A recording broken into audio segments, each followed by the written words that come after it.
IPL 18 సీజన్ని Chennai super Kings ఒక ఘన విజయంతో ముగించింది. లీగ్ ఆరంభం నుంచి భారీ అంచనాలతో బరిలోకి దిగి అట్టర్ ఫ్లాప్ అయిన సిఎస్కే ఆల్రెడీ ప్లే ఆఫ్కి చేరిన గుజరాత్ టైటాన్స్కి షాక్ ఇచ్చింది.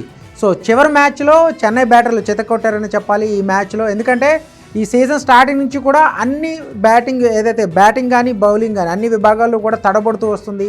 సో ఏ దశలోనూ కూడా ఏ మ్యాచ్లోనూ కూడా వాళ్ళ అంచనాలు అందుకోలేదు. కానీ చివరి మ్యాచ్లో మాత్రం చెన్నై సూపర్ కింగ్స్ ఒక అద్భుతమైన బ్యాటింగ్ కనబరిచిందని చెప్పాలి. 230 రన్స్ స్కోర్ చేసింది ఒక ప్యూర్ బ్యాటింగ్ వికెట్ మీద అహ్మదాబాద్ వేదికగా జరిగిన మ్యాచ్లో. సో ఈ మ్యాచ్లో ఆయుష్ మాత్రే ఒక అద్భుతమైన మెరుపులు మెరిపించాడు. సో చివరిలో బ్రెవిస్ కూడా, అలాగే మనకి కాన్వే, ఈ సీజన్లో పెద్దగా ఆడని కాన్వే కూడా ఈ మ్యాచ్లో రాణించాడు. కానీ బ్రెవిస్ లేట్గా ఒక ఇంజరీ ప్లేయర్ స్థానంలో వచ్చిన బ్రెవిస్ మరోసారి తనకు ఇచ్చిన ప్రతి అవకాశాన్ని చక్కగా సద్వినియోగం చేసిన ప్రతి మ్యాచ్లో మంచి పెర్ఫార్మెన్స్ ఇచ్చాడు.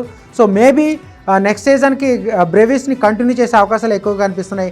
సో ఓవరాల్గా సిఎస్కే పెర్ఫార్మెన్స్ అయితే ఖచ్చితంగా ఈ సీజన్లో not up to the mark, అంటే వాళ్ళ స్థాయికి తగినట్లేదు. కానీ సీజన్ని ఒక మంచి విజయంతో ముగించడం ఖచ్చితంగా వాళ్ళ కాన్ఫిడెన్స్ అనేది పెంచుతుంది. అలాగే నెక్స్ట్ సీజన్కి సంబంధించి వాళ్ళ కాంబినేషన్ ఎట్లా ఉండబోతుంది, యువ క్రికెటర్లకి ఎక్కువ ప్రయారిటీ ఇస్తానని చెప్పేసి ఆల్రెడీ ధోని కూడా అనౌన్స్ చేశాడు. మొత్తం మీద ఈరోజు మ్యాచ్లో ఒక ఇంట్రెస్టింగ్ ఫ్యాక్ట్ ఏంటంటే గుజరాత్ టైటాన్స్కి వరుసగా ప్లే ఆఫ్స్కి ముందు 2 మ్యాచ్ల్లో ఓటమి నిజంగా షాక్గానే చెప్పాలి. ఎందుకంటే టాప్ 2లో నిలిచే అవకాశం ఇంకా కొద్ది శాతం మాత్రమే అవకాశం ఉంది గుజరాత్ టైటాన్స్కి. అది కూడా మిగిలిన మ్యాచ్లో పంజాబ్ ముంబై మ్యాచ్లో, అలాగే ఆర్సీబీ లక్నోతో ఆడే మ్యాచ్లో వాళ్ళు గెలవకుంటే గుజరాత్ టాప్ 2లో ఏదో ఒక పొజిషన్లో నిలుస్తుంది. ఒకవేళ వాళ్ళు గెలిస్తే మాత్రం గుజరాత్ ఎలిమినేటర్ ఆడాల్సిన పరిస్థితి ఉంటుంది. ఎందుకంటే ఈ సీజన్ స్టార్టింగ్ నుంచి కూడా మిగిలిన జట్లతో పోలిస్తే కన్సిస్టెంట్గా పెర్ఫార్మెన్స్ ఇచ్చింది గుజరాత్ టైటాన్స్.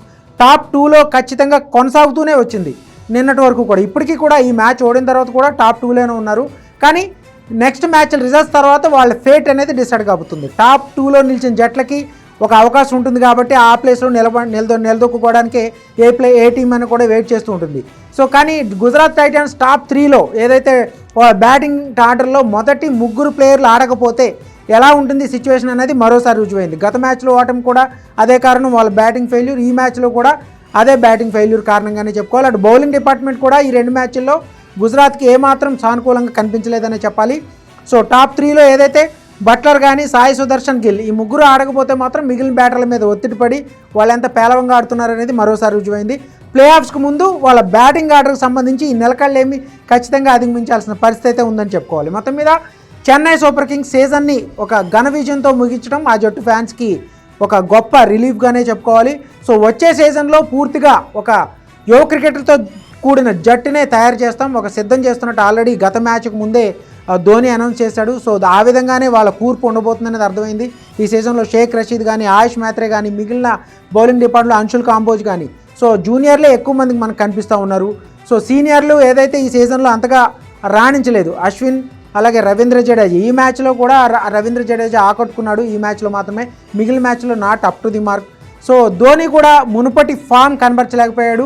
రుతురాజ్ గైక్వాడ్ గాయంతో తప్పుకున్న తర్వాత పగ్గాలు తీసుకున్న ధోని తన మ్యాజిక్ని అయితే రిపీట్ చేయలేదు. సో అలాగే కాంబినేషన్స్ కూడా చాలా మ్యాచ్ల్లో చెన్నైకి వర్కౌట్ కాలేదు. సో ఇక కమింగ్ టు ది గుజరాత్ టైటాన్స్కి మరి మిగిలిన మ్యాచ్ల రిజల్ట్స్ కోసం వెయిట్ చేయాల్సిన పరిస్థితి టాప్ 2లో ప్లేస్ కోసం. సో నెక్స్ట్ లాస్ట్ మ్యాచ్ వరకు కూడా ఈ టాప్ 2 పొజిషన్ అనేది తేలకపోవడం ఒక రకంగా లీగ్ స్టేజ్ ముగింపుకి ఒక ఉత్కంఠభరితమైన ముగింపే ఉండబోతుంది అనేది మనకు స్పష్టంగా అర్థమైంది. Play off race already play off బెర్తలు కన్ఫర్మ్ అయినప్పటికీ కూడా మొదటి 2 స్థానాల్లో నిలిచారు జట్లు మాత్రం మంగళవారం జరిగే మ్యాచ్తోనే తేలే అవకాశాలు అయితే ఎక్కువగా కనిపిస్తున్నాయి.